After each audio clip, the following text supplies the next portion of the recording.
আমিও ছেড়ে যেতে পারি যদি আবার একলা হতে চাও। তুমিও তোমার মতো বাঁচো, শুধু আমায় বদলে যেতে দাও। আমিও ছেড়ে যেতে পারি যদি আবার একলা হতে চাও।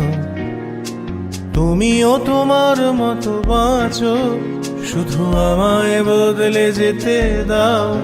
কোনো অজুহাতের প্রয়োজন নেই এখন, চলো একসাথে শর্ত সাজাই। তুমি তোমার পথে, আমি আমার মতো, কোনো একলা ঘরে পৌঁছে যাই। একসাথে থাকা মানে বেঁচে থাকা নয়। অনেক দূরে গিয়ে দূরত্ব কমাতে হয়। আমায় ছেড়ে গেছে, ছেড়ে যাবার ভয়। একসাথে থাকা মানে বেঁচে থাকা নয়। একসাথে থাকা মানে বেঁচে থাকা নয়।